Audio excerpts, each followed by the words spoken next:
The crisp autumn sunlight filtered through the floor-to-ceiling windows of my apartment, casting golden streaks across the polished hardwood floors.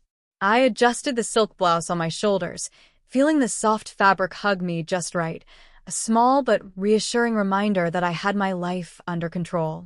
My phone vibrated on the marble countertop, a message popping up that made my stomach twist in that familiar, uncomfortable way.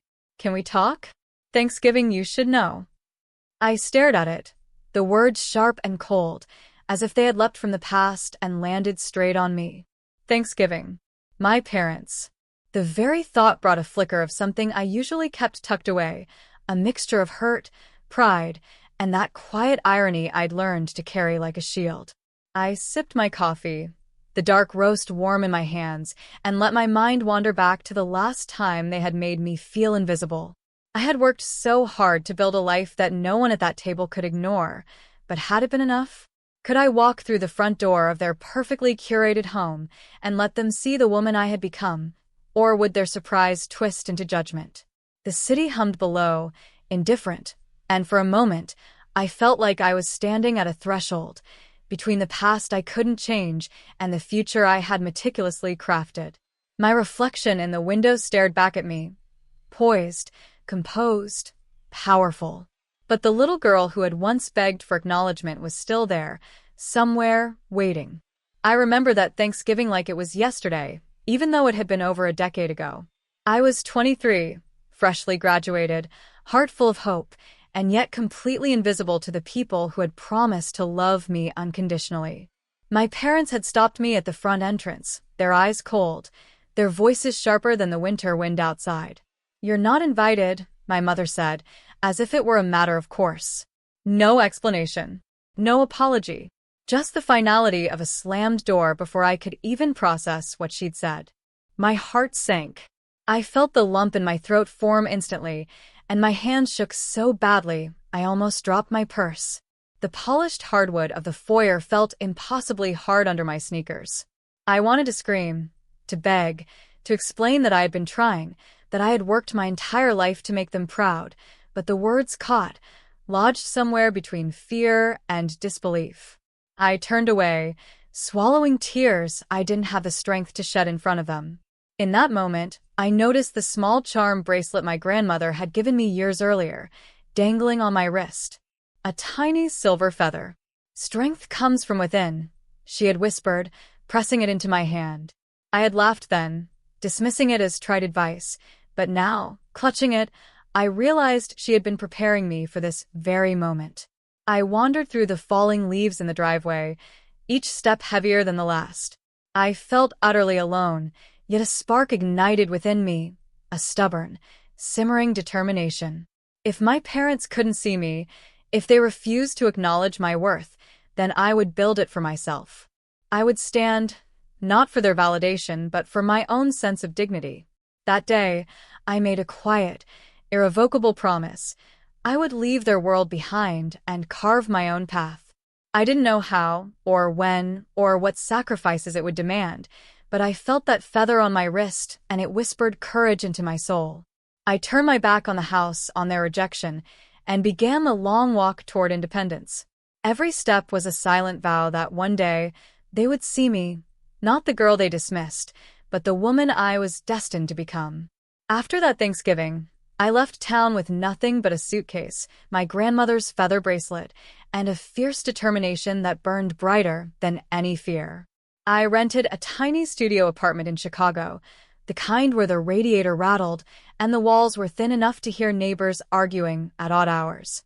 It wasn't glamorous, but it was mine, and for the first time in my life, I felt the thrill of autonomy.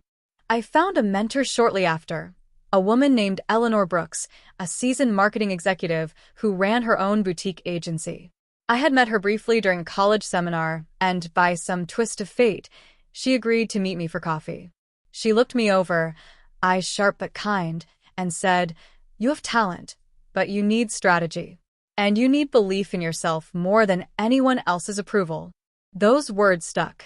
I dove headfirst into learning everything she could teach me. Late nights were spent poring over spreadsheets, analyzing campaigns, and crafting strategies that no one else believed in. I stumbled, failed spectacularly at first, lost clients I couldn't afford to lose. But each failure became a lesson, each setback a stepping stone. I started small, freelance projects for local businesses, social media campaigns for struggling cafes, anything that allowed me to prove to myself that I could create value without anyone else's permission. My first real victory came with a tech startup.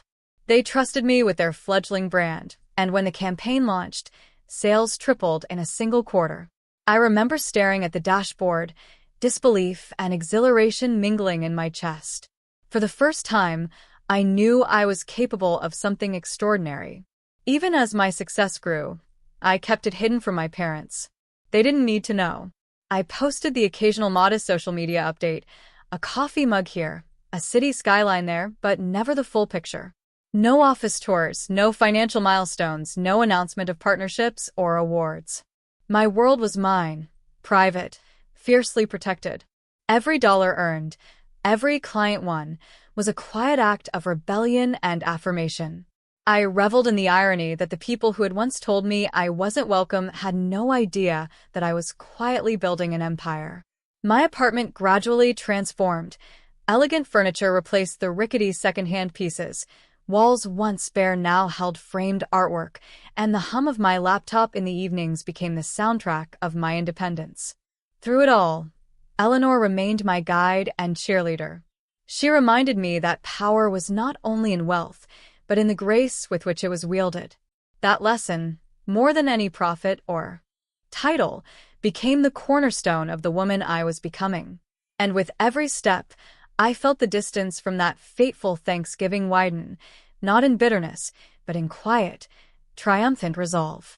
Thanksgiving morning arrived with the usual golden light spilling through my apartment windows. But this year, I had a plan. I knew my parents would expect a frail, uncertain version of me, someone they could dismiss, perhaps even pity.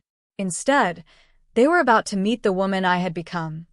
Confident, accomplished, and unapologetically in control of her life. I chose my venue carefully. It wasn't my apartment, they wouldn't believe it. Instead, I had rented a private dining space in a high-rise overlooking the city. Expensive artwork adorned the walls, abstract and bold, each piece a reflection of my journey. Risk, vision, transformation. A sleek table was set with fine china, delicate silverware catching the morning light. Everything radiated intention, sophistication, and subtle power. When my parents arrived, their expressions were, as I had predicted, expectation tinged with condescension. They assumed I would shuffle in, cheeks flushed with embarrassment, apologies on my tongue. I let them take it all in, letting the silence stretch, thick with unspoken tension. I noticed my mother's hand tremble slightly as she adjusted her scarf, my father's eyes narrowing as he scanned the room, perhaps already sensing that something was different. I finally spoke, my voice calm but resonant. "Welcome," I said, letting my gaze linger on each of them. "I wanted you to see me. Not the version you knew, not the one you refused to acknowledge, but the woman I've built for myself." I gestured around the room. "This is my world now. I own the company that designed these campaigns. The startups you've heard of? Many of them are clients. This art? Purchased from emerging women artists, funded entirely by my company's profits. And this table," I smiled slightly, "is set for the people I choose to share my life with." Their reactions were immediate. My mother's jaw dropped, her face flushed crimson. My father looked as though he had swallowed something bitter, struggling to maintain composure. I could see the disbelief in their eyes, the shame creeping in as they realized the enormity of what they had dismissed. I paused, letting the moment settle. I didn't come back for approval and I didn't need it. But I did want you to understand. Your rejection didn't stop me. It propelled me. Every door you closed, every word of dismissal, pushed me to this point. Their silence was loud, heavy with the weight of regret. I felt no glee in their discomfort, only a measured satisfaction, the quiet pride of someone who had taken a wound and turned it into power. Finally, I handed them each a small card. On it were the numbers and names of the initiatives I had launched, the companies I owned, the charitable projects I supported. I want you to see the scale of what I've achieved, I said. Not to shame you, but to let you understand the consequences of underestimating me. My mother's hand hovered over the card, trembling. My father's eyes darted between me and the view outside, as though searching for a familiar reassurance that was no longer there. They were silent, but in that quiet, I felt the shift, the unmistakable recognition that I had won, not through confrontation, but through transformation. And in that moment, I realized the truth I had always known. My worth had never been theirs to give. The silence stretched between us like a taut wire, but this time, it carried a different weight. I could feel the balance of power shift. No longer theirs to control me, no longer their judgments to dictate my self-worth. I had arrived not just as a daughter they had dismissed, but as a woman who held her own world in her hands. I'll be honest, I began, my voice steady. I could walk away right now and never look back. I have everything I need without your approval. But I believe in second chances, for growth, not for excuses. I watched their faces carefully, noticing the subtle twitch of my mother's lips, the hesitation in my father's stance. I continued, laying out my conditions, each carefully tied to accountability and self-improvement. For you, Mom, I said, looking directly at her. If you want to be a part of my life again, you must commit to honesty and openness. No more veiled judgments or emotional manipulation. I want to see you pursue your passions, painting, the community work you always talked about but never started. My father's eyes flickered. And you, Dad, I said, turning to him. If you wish to reconnect, you need to let go of the outdated control you wielded over my life. Support rather than criticize. Start with small steps, mentoring someone at work or volunteering. Prove that you can lift others up instead of tearing them down. I handed each of them a small, handwritten journal, one I had prepared in advance. Use these to document your growth, I explained. No judgment from me, just reflection and action. I will support you, but only if you commit to change. No shortcuts, no excuses. It was a delicate balance, firmness tempered with compassion. I wanted them to understand that this wasn't about punishment or revenge. It was about growth, accountability, and healing. The power I now held wasn't in wealth or status, but in the ability to set boundaries, define terms, and demand respect while still offering opportunity. My mother nodded slowly, tears gathering in her eyes, perhaps for the first time seeing me not as a failure, but as a formidable woman. My father, after a long pause, exhaled, the tension in his shoulders easing slightly. It wasn't perfect. I didn't expect instant transformation. But the seed was planted. The dynamic had changed. I had created a space where respect was earned, not assumed. And in that space, I realized the ultimate shift. I no longer sought validation from those who had once rejected me. I offered them a path forward, but only if they were willing to meet me on my terms. For the first time in years, I felt truly free. Not just from their judgment, but from the invisible chains of doubt I had once carried. I was no longer the girl stopped at the door. I was the woman who had built the door herself and decided who got to walk through it. Thanksgiving evening arrived with a quiet warmth that had nothing to do with the roast turkey or the pumpkin pie cooling on the counter. My parents had stayed, tentatively at first, but gradually more fully, as if testing the waters of this new dynamic. I watched them attempt to follow the path I had laid out, my mother sketching in her journal, hesitantly but with focus, my father volunteering at a local community center, tentative pride flickering in his eyes. I sat back in my chair, observing the small miracles of change unfold. It wasn't instantaneous, and I knew it wouldn't be, without setbacks. But seeing them try, really try, reminded me why I had taken the time to craft my boundaries, why I had insisted on accountability. Growth, after all, was only meaningful if it was deliberate and chosen. I glanced at the silver feather bracelet on my wrist, worn smooth by years of resilience.